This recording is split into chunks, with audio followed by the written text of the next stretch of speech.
Hello, everyone, and welcome so much to She Heals the World talk show.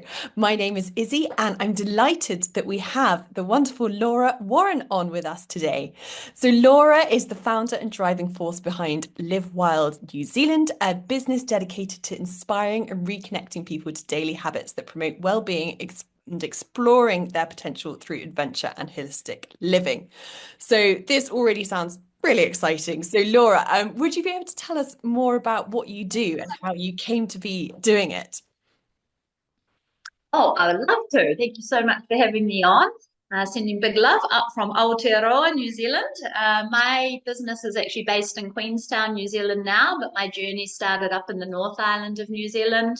To be honest, it was really, and everything that I offer is really an extension of my own self-growth journey. I studied initially at Otago University, more on the human nutrition and personal training side of things. It wasn't really until I was starting to work for a couple of the government organisations here that I really made the connection between understanding that it's not usually our lack of education that makes us take on wellness practices or lack of wellness practices that do or don't support our health. It's often like the lack of accountability and also just having that support from the community.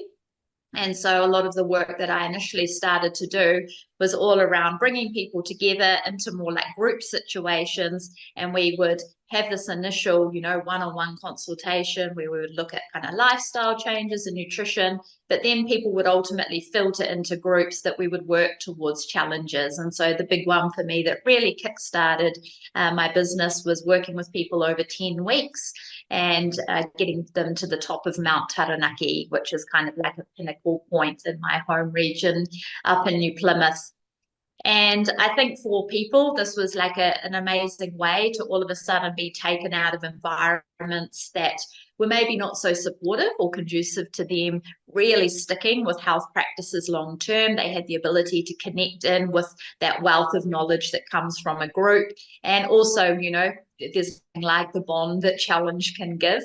And so we really created like beautiful training around outside connection with nature, doing fun things like jumping into cold rivers up on Mount Taranaki, or be running up and down sand dunes. And this was like a really just amazing time to watch people flourish and also get the results they want.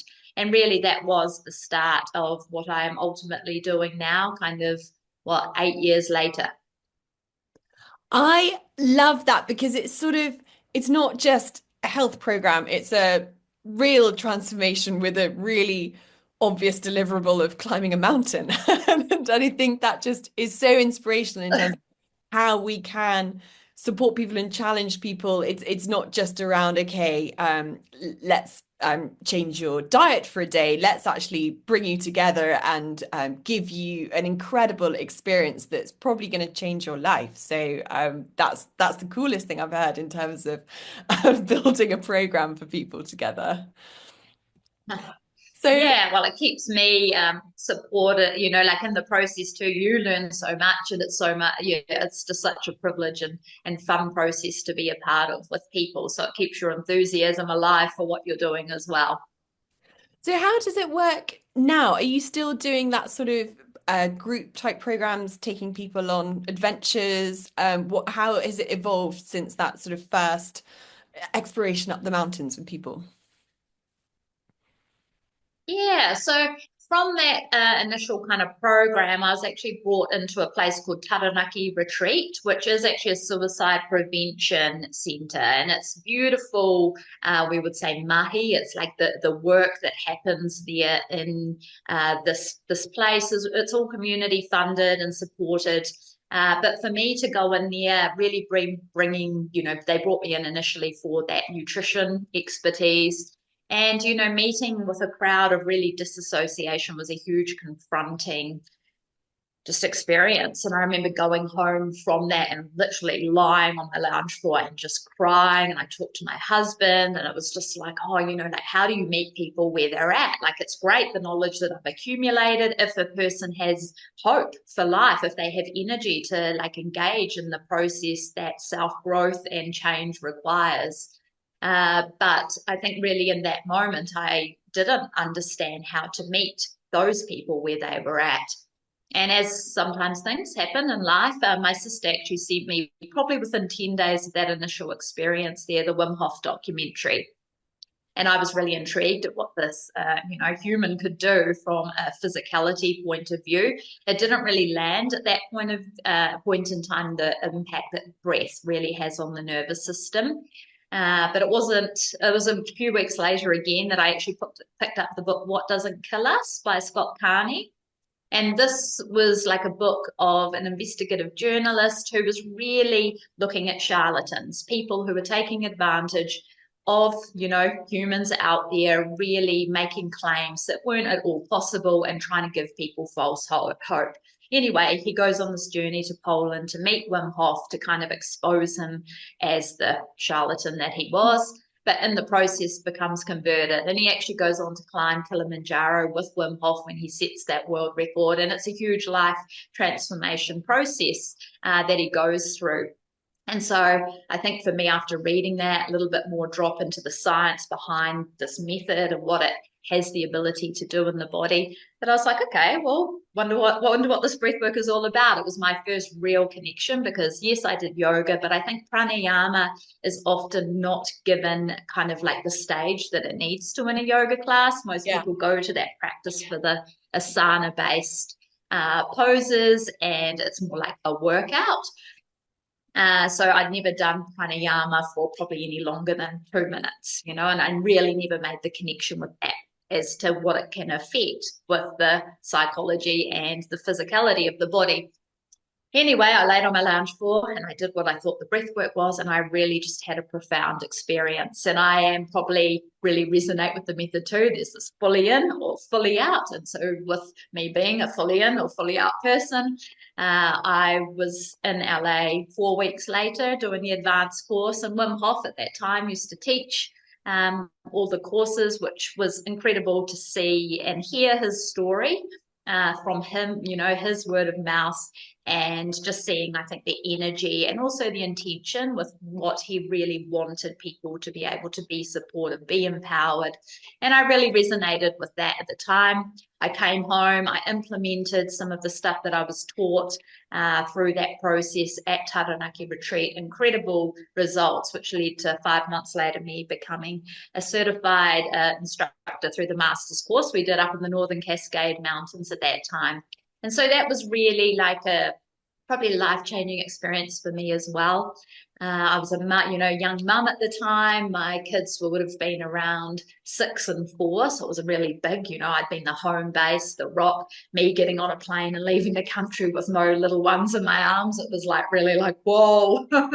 But for me, it also opened this door to like this whole world and really inspirational people, people that were interested in looking at human potential and really trying to seek practices that didn't have to be overly complicated, things that we actually do all have access to, and bring them into life in a way that it just becomes part of your life. It just becomes your daily habit rather than I'm doing this for my health.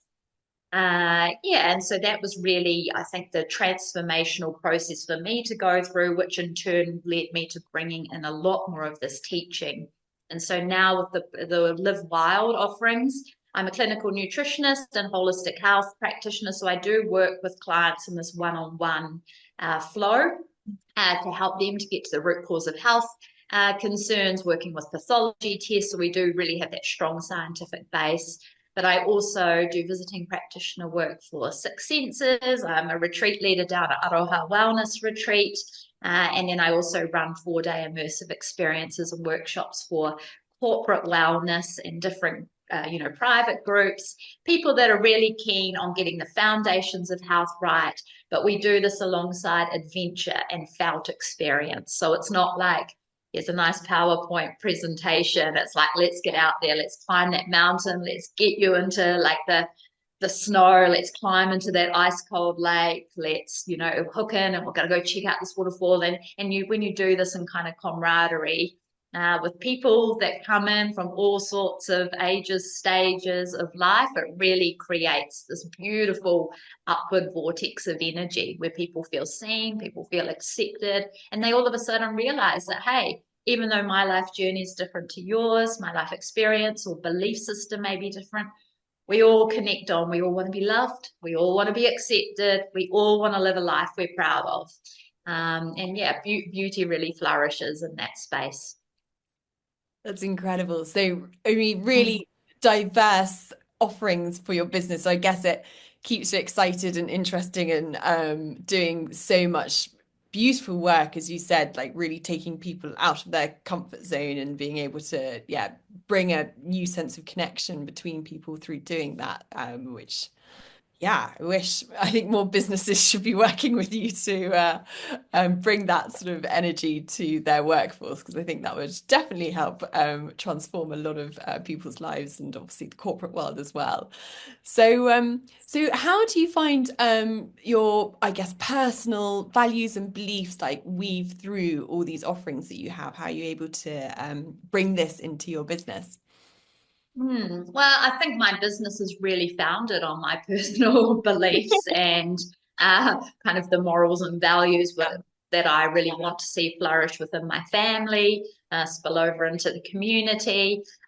These are things that I feel like super blessed that I've come across in this health journey. I feel like, to have that knowledge and to be able to have supported my children, which are now going into their teenage years, with these practices that I teach on a day-to-day basis. So it does really feel like an overpouring of what I'm just super passionate about. Like people say, oh, what do you do for fun? I'm like, literally, like my work is my fun. Like I don't do really anything different. Like what I stoke on for work is also what I just thoroughly enjoy and really believe in.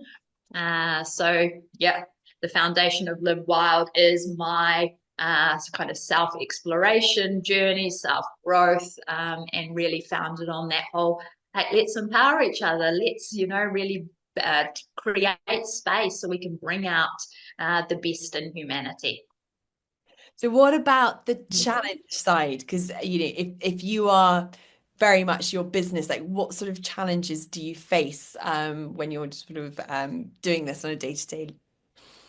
Yeah, so the big challenge I think for me has always been like still the main mum, the rocket home kind of main parent, I should say, not main mum, rocket home parent situation. So my husband works kind of, like the 8 to 6 kind of job. And so my biggest challenge, I think, has been able to really juggle and still be the person who drops the kids to school, takes them to athletics after school, so really the work-life balance, I think, for me is the biggest part. And then also what I teach and how I do it and the specific certifications and qualifications I've got. They're not just kind of like something that you can put on the internet and go, oh, can I have somebody who can kind of step in for me for the day? If it's like, oh, well, I've Yeah. actually already got bookings on that day. So I do have incredible kind of range of co-facilitators or people that I really trust to bring into that space. But typically they have a unique skill set that's actually complementary to mine. It's not the same thing. So it's one, yeah, not having kind of like an extension of really staff that I can rely on Yeah. is one big challenge at the moment. And then also just maintaining, like, sometimes it's like when you pour into people and that energy, you've also got to maintain it for your own little home base as well, and that can be something that can be challenging from time to time. um, got to learn to say, learn your beautiful nose and put in your, like really connect in with your own self-care practices so you can keep that energy rolling. Yeah, because I guess as you said, if there's only like one of you, and so it's always like you can't be everywhere at the same time. So how is this something you're happy with? Well, not happy, probably like so you've built your business around obviously your unique skill sets. Is this something that when you said you're sort of facing that challenge at the minute, what are you thinking around like how you addressing it? Is this something you want to grow or are you happy how it is so that it is obviously just literally your business, is your brand? Yeah, well, I am at that, beautiful tipping point of, like how do you exactly? It's like, do you want that growth? Do you want to turn this into like something that is like a full-time business? So you have to bring in employees and all that. I think personally at the moment, like this kind of offering and how it initially started, it was always around I want to be able to do this because I'm super passionate about it, but I also really want to create, and it's really important for me to have like a stable home environment. My children can flourish and they can have, like mum who can go and support school camps and this kind of thing as well. And so at the moment, with my children being 13 and 11, I think, for the next couple of years, I actually am in a beautiful place where I get to say yes to projects now that I'm only really passionate about. And there's things that I'm like, hey, look, that's a great option. But I also know that there's probably somebody else locally or within, the region that could, kind of step in and do that side of things because it's not something that totally lights me up. So I'm probably being a little bit more choosy at the moment because the next couple of years I still see myself very much as creating that home base. But checking in a couple of years' time and it might be a little bit of a different situation. It's so nice to hear because everyone has their own approach between managing business and their personal life. And I think particularly for you, like your business is so personal that it really is that there is no divide, I'm guessing. And so it is nice to understand around how, your priority is obviously, making your business work for you as a mother as well. And so there are different ways of doing it. So it's just, how to structure a business that fits around the balance in life that you want. And I think that's the goal that everyone's trying to achieve, isn't it? Just trying to make sure that they have that balance. I do feel very blessed to have a very supportive partner. So when I do 6 Sense work, I do have to go away for like kind of 2-week blocks. And so in that time, I am away for like block periods or if I'm running kind of a 4-day retreat. So my business doesn't run as a standard kind of 9 to 5 kind of job. It's like I might go and do like 2 weeks intensive, but then I might take, the next week off so I can, get on top of all the stuff that is required in the home environment. So I'm a little bit unique in that way. Yeah.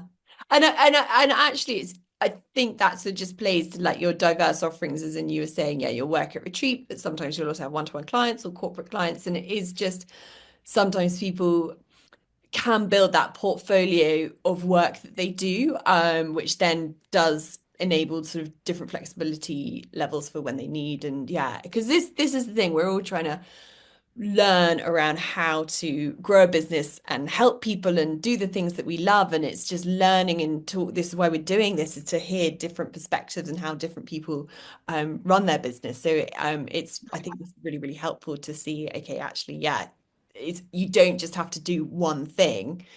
You can have a little diverse portfolio of work going on. Or the diversity. Yeah. So, tell me about some of your successes and like have you, what strategies or tactics you've used to contribute to the success of what you've been doing? Well, I think personally for me, like a huge kind of success that if you asked me, 5 years ago, would this even be possible? I would have kind of thought like, no, that kind of thing doesn't happen to me. But I think combining like work and family travel, this has been a huge thing over this year. This opportunity has really come from probably exposure through the different groups that I've worked with, like the Entrepreneurial Organisation or the YPO, the Young Presidents Organisation, or 6 Senses. And so I've been able to work up in Indonesia for a couple of months this year, and my family has joined in on that experience. And we've been able to combine adventure and also been able to drop into these incredible communities and learn so much from them in the process. So that's been really amazing. We're actually heading up to Sri Lanka, working, and I'm going to be doing some work with the YPO Asia up there, and then also a couple of businesses that have set up like ice baths, kind of yoga, breath work, sauna businesses up there. So really amazing to be able to not only do this kind of locally, but be able to have that ability to travel nationwide and also internationally. I've had incredible opportunities, I think, specifically with the Wim Hof method, because I was the only female instructor in New Zealand. There was only 3 of us for a very long time. So got to do things like go up to the Dolomites and run, a Wim Hof method immersive experience up there. And so these kind of things have really come, I think, because my business still, it's largely a word of mouth recommendation situation. And I think, like when you show up every day and you are just super like stoked, so grateful to be able to have created a job or business that you are really passionate about, and you feel so privileged to be able to work alongside people in this way. You typically will get good word of mouth results, right? When people see the intention and they can see that, when you turn up, you are like 100% into it. So I feel super blessed to have been able to work alongside such a variety now. And I think one of the key reasons why we moved initially to Queenstown was because I was running 4-day immersive experiences down here. My husband wanted a bit of a change of job too, so we ended up moving down here when he got a job down here. But it's really opened up, I think, a world, particularly with the corporate wellness side of things. A lot of different businesses and the kind of forums come to Queenstown specifically because it is the adventure kind of capital, and we have this incredible natural landscape to be in awe of and to do the work in. And so probably a lot of my say business success has really been from being a little bit strategic around where I've located what I'm doing as well. So I think it's incredible that, we have the opportunity to grow something and then also see the potential of, maybe taking it to a different space, being able to maybe work alongside different people. And all this kind of helps develop your confidence in your offering as well. So I think more so the biggest success is just being confident. For me, standing up in front of a crowd of, even 20 people initially, and I'll be sweating and you'll be so nervous, but it's like through that practice and then you start to feel like, oh yeah, I'm 100% confident to stand up here and talk to you 100 people now. So I think that for me is just success as well, is just recognizing your own journey to seeing your that you can see your worth and your value and what you are able to teach and facilitate. That sounds dreamy in terms of all the traveling and working in these incredible locations. And I really like the answers in the sense that, actually you're right. Sometimes we probably you know, forget about maybe the more tangible things, but just like the confidence growing. That is such a huge success. And we probably don't recognize and honor just how much growth what we do brings to, our self as a person. So I think that confidence piece is so, so important. And anyone looking back over sort of what they've been achieving should really note even just those little maybe less tangible aspects around how they've developed as a person. So thank you for bringing that up. I think that's really, really cool. And so also when you're talking about your skills and sort of at some point you were sort of the only female Wim Hof facilitator. So I have a feeling this might be one of your answers in the sense of my next question is like, how do you differentiate yourself in this sort of market? But it sounds like you've got quite a unique set of skills. But is that how you've managed to sort of, as you said, get all this work, or are there other ways that you sort of have differentiated yourself?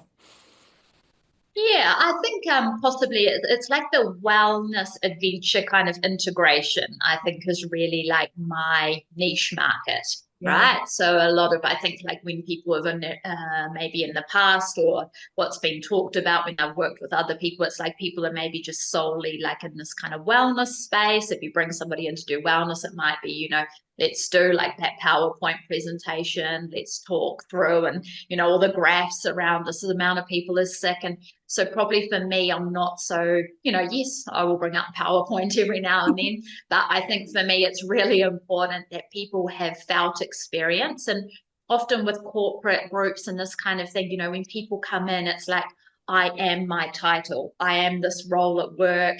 This is kind of the structuring system. I'm the CEO, you're the cleaner, and you kind of have all these labels.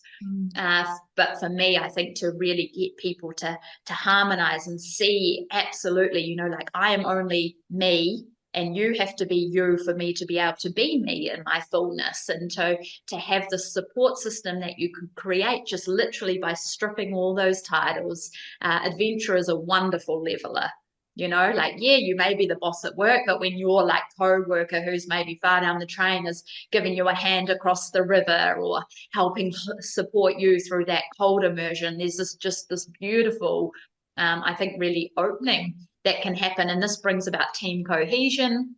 And I think for me, that's like a huge part of probably what the process is that I work with. It's about supporting people to be the fullness of their being, support people around them. We learn from each other, and we also do the stuff out in an incredible landscape. And that can look like lots of different things. But I think in terms of, yeah, that differentiation, it's like, let's do these health practices, but let's have adventure alongside it. Let's make it an experience that is memorable and is also practical, or as in like, hey, this looks great in theory, but if you turn into a person who's like, I get up in the morning and I do my yoga tick and I do my journaling tick and I drink my green juice tick, and you're like, but were you present for any of it? Did you actually enjoy that?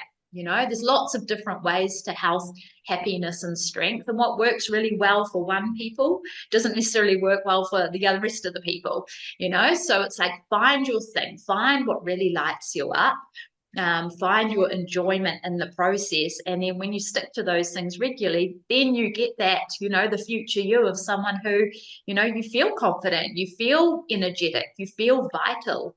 And this, I think, is what we need probably more of that, encouraging back people to connect in with that innate wisdom you carry, you know, recognize your intelligent design.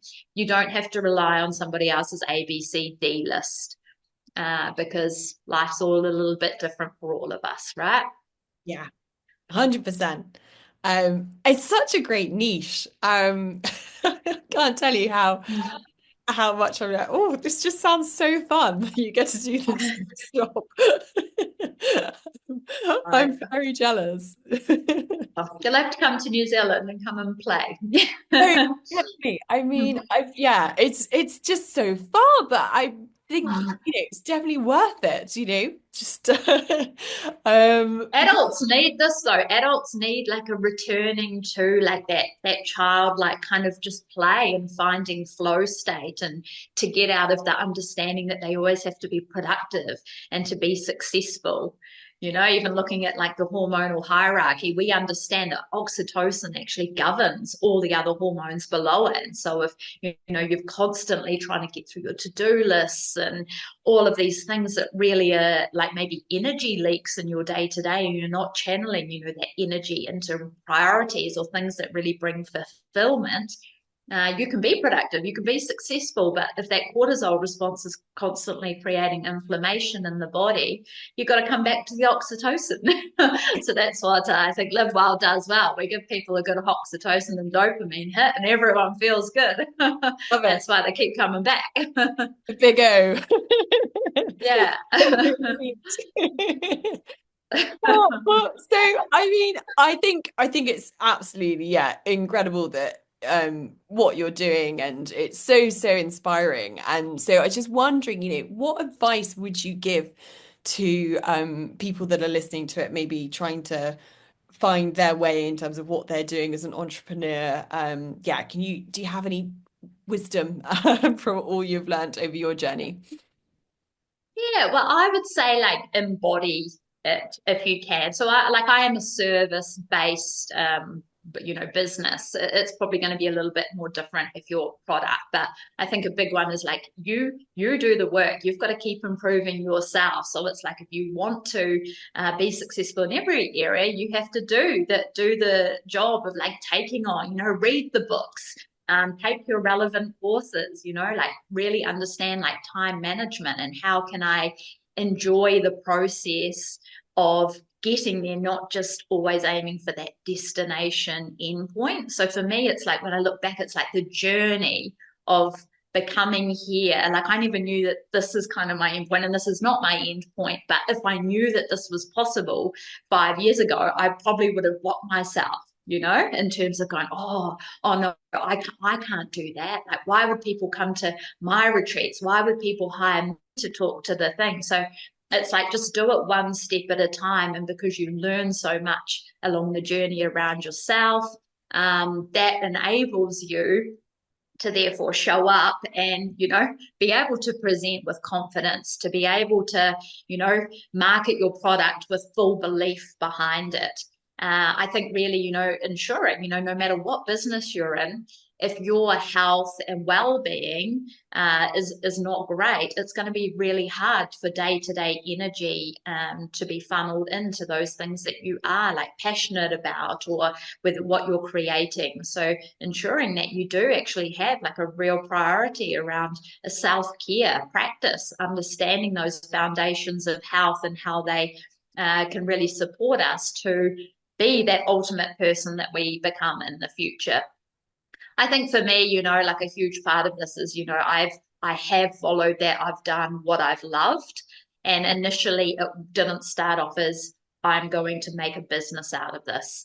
I did what I loved, and, a few people came along for the fun and the journey. And then it was like, oh, actually, this could be a thing. People actually really enjoy this. So sometimes it doesn't even necessarily have to be like this big vision of, this is the business that I'm creating, but what do you really love? Like, what actually lights you up? What do you have a natural inclination for in terms of, knowledge acquisition, or understanding, your capabilities or your talents, and really tuning in to that kind of thing. Certainly surround yourself with a community or people that can uplift and maybe encourage you on those days that you have self-doubt, because we all at some point have imposter syndrome. We all at some point are going to doubt our ability, or maybe we see somebody else who's maybe further along in a similar field and we go, oh, I could never do that.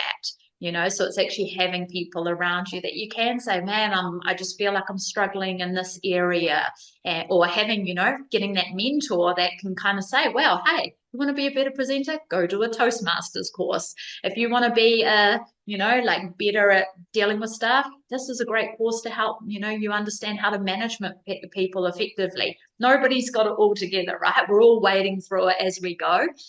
So it's great to be able to have that, just different voices that you can, and that you also know they've got your best interests at heart. And walk your talk, like people see, words can go so far, but if you are not kind of, I suppose, living proof, or you're not putting what you speak into action, people aren't really going to buy in to what you offer. So I think those are probably my key things in terms of service providing. And it's so fantastic that you're such a great example of someone whose passion has just led them organically to create something that's so incredible for people to get involved with, as you said, all your different offerings in your business. I guess you never said, okay, I'm here to set out to make X amount of money. You were just following your passion, your beliefs, your values, and offering that to people, and that in itself evolved this incredible business. So it's I think people can put too much maybe pressure on themselves of hitting those targets, and of course all that sort of stuff is super good, but when, as you said, you've found that just having that passion and excitement about what you do, that has led you to where you've got to, which is just another way to look at things, which is great to hear.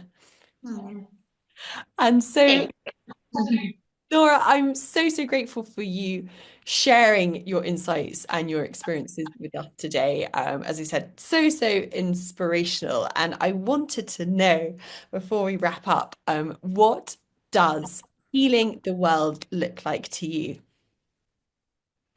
So this is an interesting question, and it brings to mind I'm not actually sure 100% on who said it, but it talks about this young man, and so I'm going to reframe it as a woman because we're here talking about the girls. And it goes kind of along the lines of, like when I was a young woman, I wanted to change the world. Let's put heal the world in there, because I think it's in the context of what we're talking about. When I was a young woman, I wanted to heal the world, but I found it was difficult to heal the world. So I tried to heal my nation. When I found I couldn't heal the nation, I began to focus on my town. I couldn't heal the town. And as an older woman, I realized I should try and heal my family. And then it goes on to say, as an older woman now, I realize that the only thing that I should have done all along was heal myself or change myself. And then I realized that if I had done that, I would have made an impact on my family. My family and I could have made an impact on our town, and their impact could have gone on to heal the nation. And therefore, we could have indeed created the ripple effect to change, heal the world. And so for me, this is really, I think, healing the world is going to mean different things to different people. And recognizing that I am one drop in the ocean, and that if I embody everything that I see is really important to, my family, and between us, we can have this impact on our community and make out these little ripple drops that will ultimately go out and meet the people in the world that are also in alignment of our morals, our values, and helping support people to basically create their own journey, healing journey for themselves. Oh, it's so beautiful. Got the shivers, that story. What a great answer, and so true. So true. So thank you for being someone that is changing yourself, supporting your family, well, you are healing the world with what you're doing. So yeah, with everything you're doing that ripple effect, and I think on such a big level with the amount of people that you've touched with what you're doing. So really, really appreciate the work that you are doing, and thank you for doing it in such a beautiful way. Please, can you share how can our audience learn more about you? Where can they find you? We'll all be booking our tickets to New Zealand. Where's the best place? Or come and see me in Sri Lanka when I'm there. I'm there for a month and a few weeks, teaching there. That's a little bit closer for you guys. You can find me www.livewild.co.nz. I'm on Instagram and Facebook as livewild_Laura Warren. Those are probably my main connection points. To be honest, like I said, like technology is really not my strong point. So I'm more like, send me an email, send me a message on one of those social media channels, and I'm more than happy to talk anyone through any parts of what we've talked about. And it's awesome. It's such a privilege to be able to connect with you on the other side of the world. I've never made it to the UK before. So can't wait to hopefully one day drop into that space. But I really appreciate you giving me this opportunity to speak with you, Izzy. You're beautiful, and your audience as well. Oh, thank you so much, Laura. As I said, this conversation has just been so delightful and very uplifting, and I'm ready to climb a mountain after you and talk about all the benefits. So thank you once again for what you're doing. Thank you so much for your time, and thank you everyone who has joined us. So please stay tuned for our next episode with She Heals the World. We'll be interviewing more exciting people like Laura. Thank you once again, Laura, for joining us. My privilege. Take care. Bye now. Thank you for listening to the She Heals the World talk show. To find out how you can grow your purpose-driven business, visit us at www.shehealstheworld.com.